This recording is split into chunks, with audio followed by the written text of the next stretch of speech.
नमस्कार, मैं अभिषेक कौशिक और हमारे साथ एडी न्यूज इंडिया के प्रधान संपादक अमन साडिल सर हैं। आपका स्वागत है। नमस्कार। शुरुआत यहीं से, भारत मेहमानों के स्वागत में लगा हुआ था। लगभग 20 राष्ट्रों के राष्ट्राध्यक्ष और कई उनके मेहमान, उनके साथ जो आए अतिथि, मीडिया कर्मी, मैंने बिहार पूरे देश में, खास करके जो हमारे देश की राजधानी दिल्ली है, वह सज धज कर संवर कर दुल्हन की तरह एकदम सवरी हुई थी और प्रधानमंत्री नरेंद्र मोदी सभी मेहमानों की मेजबानी कर रहे थे।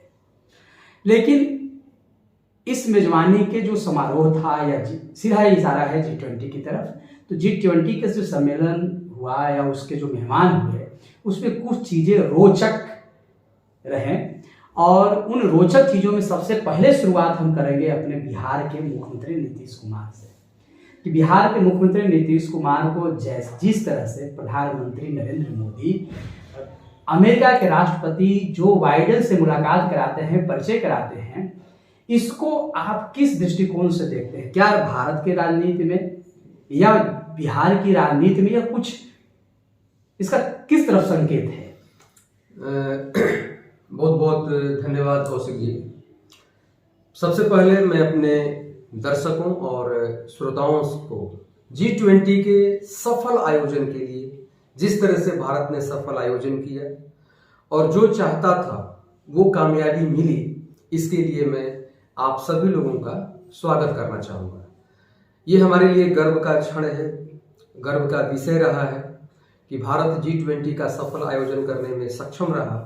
साथ साथ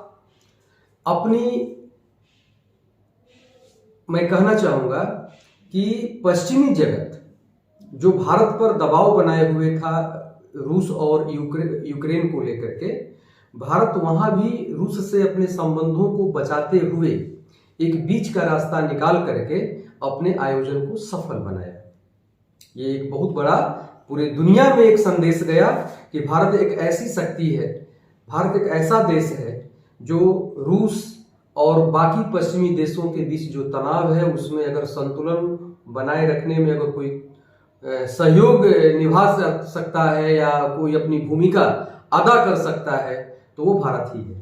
चलिए, ये तो आपने कहा कि G20 का आयोजन हुआ, सफल आयोजन हुआ, लेकिन इस दौरान भारत के राष्ट्रपति द्रौपदी मुर्मू जी ने भारत के सभी मुख्यमंत्रियों को उन्होंने न्योता भेजा था, भोज पर आमंत्रित किया था। कांग्रेस ने इसका विरोध किया।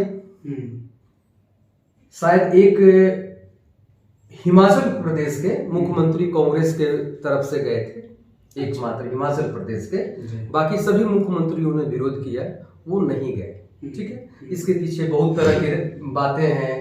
उसमें ये डिमक रखा गया है, खड़गे को क्यों नहीं बुलाया गया, या सोनिया को क्यों नहीं बुलाया गया, राहुल को क्यों नहीं बुलाया गया। तो आपको बता देना चाहते हैं कि हर देश का अपना प्रोटोकॉल होता है और उस प्रोटोकॉल के तहत कितना हो बड़ी हस्ती हो, अगर नहीं आएगी तो उसको आमंत्रित नहीं किया जाएगा।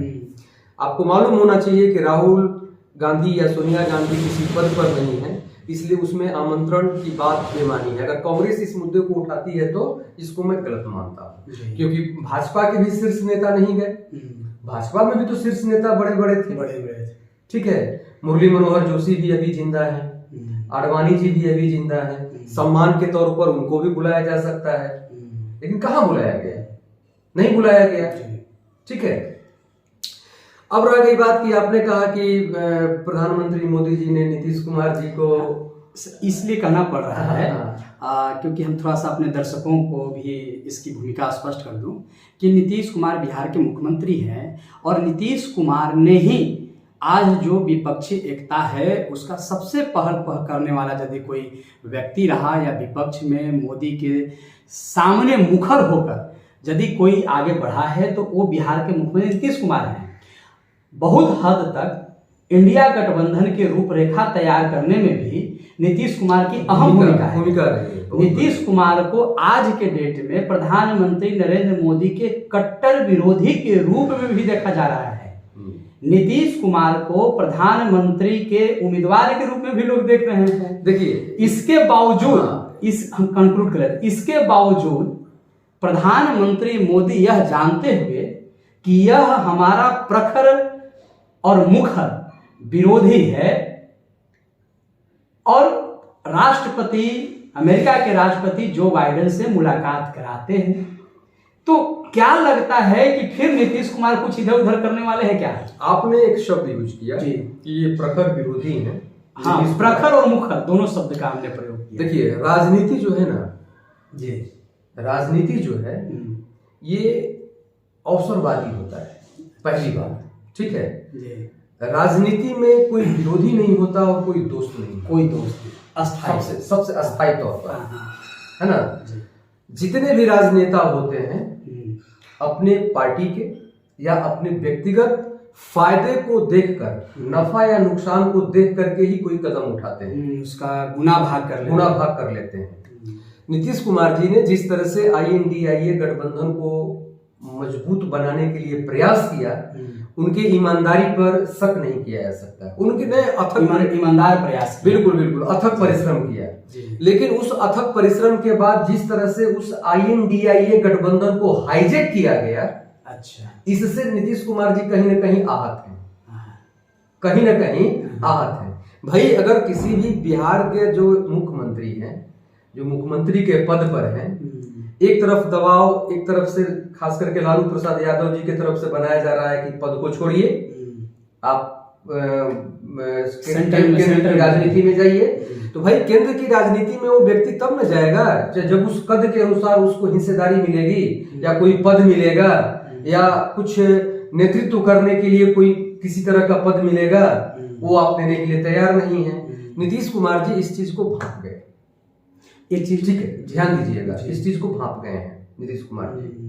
और नीतीश कुमार जी ने एक चाल चलते हुए कांग्रेस का जो डिमांड था कि कोई भी INDIA गठबंधन का कोई भी सदस्य नहीं जाएगा, उसमें से नीतीश कुमार जी ने उसके प्रस्ताव को नकारते हुए, ठुकराते हुए, हेमंत सोरेन हो गए, नीतीश कुमार जी हो गए, ममता बनर्जी हो गई, केजरीवाल हो गए या MK स्टालिन हो गए, इन लोगों ने उस भोज में गए, शिरकत किया, ठीक है, और बाइडेन से मुलाकात भी हुई।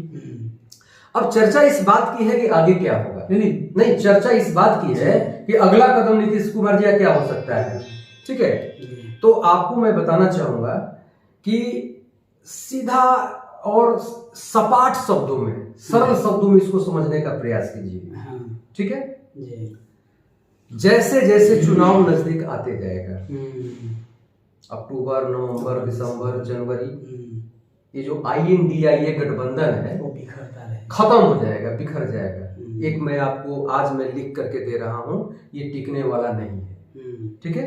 इसके पीछे कारण है, कारण ये है कि मोदी ने जिस तरह से अपना शक्ति प्रदर्शन किया है, विपक्षी गठबंधन में शामिल जितने भी सदस्य या घटक दल है, उनको लग गया है कि इस व्यक्ति से पंगा लेना हमारे लिए मुसीबत है, क्योंकि ये दोबारा फिर सत्ता में आने वाले हैं, इसमें कोई शक रह नहीं गया है। नीतीश कुमार जी भी इस बात को समझ रहे हैं।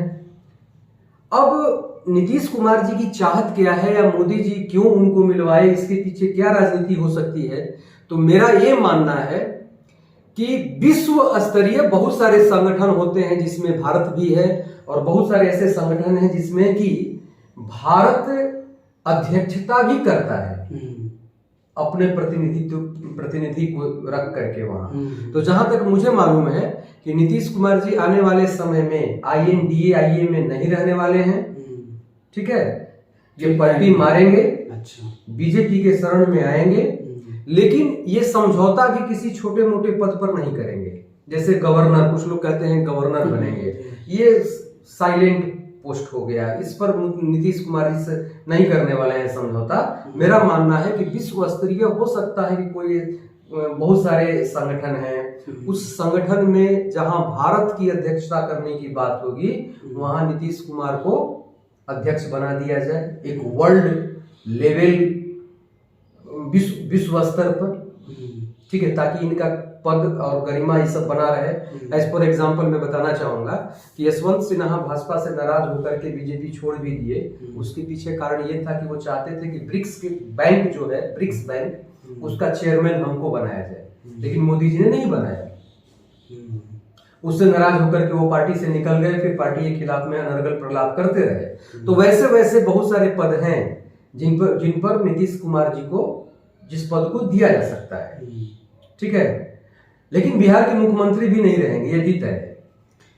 तो बिहार के मुख्यमंत्री भी नहीं रहेंगे नीतीश कुमार, और जैसे जैसे चुनाव नजदीक आएगा उनके पलटी मारने की संभावनाएं अधिक दिख रही है या और अधिक दिखेगी, ऐसा मानना है सांडिल्य सर का। या जो कुछ भी देख रहे हैं, जो भी अनुभव कर रहे हैं, तो और भी बहुत सारे रोचक हैं। उसके लिए आप हमारे चैनल को सब्सक्राइब करें, शेयर करें और अपनी प्रतिक्रिया, यानी आप अपना मशवरा, मार्गदर्शन, सलाह, आप अपना विचार कमेंट बॉक्स में देकर आप अपने से हमें रूबरू कराने का प्रयास करें। आप सबको सादर प्रणाम। वंदे मातरम। जय हिंद।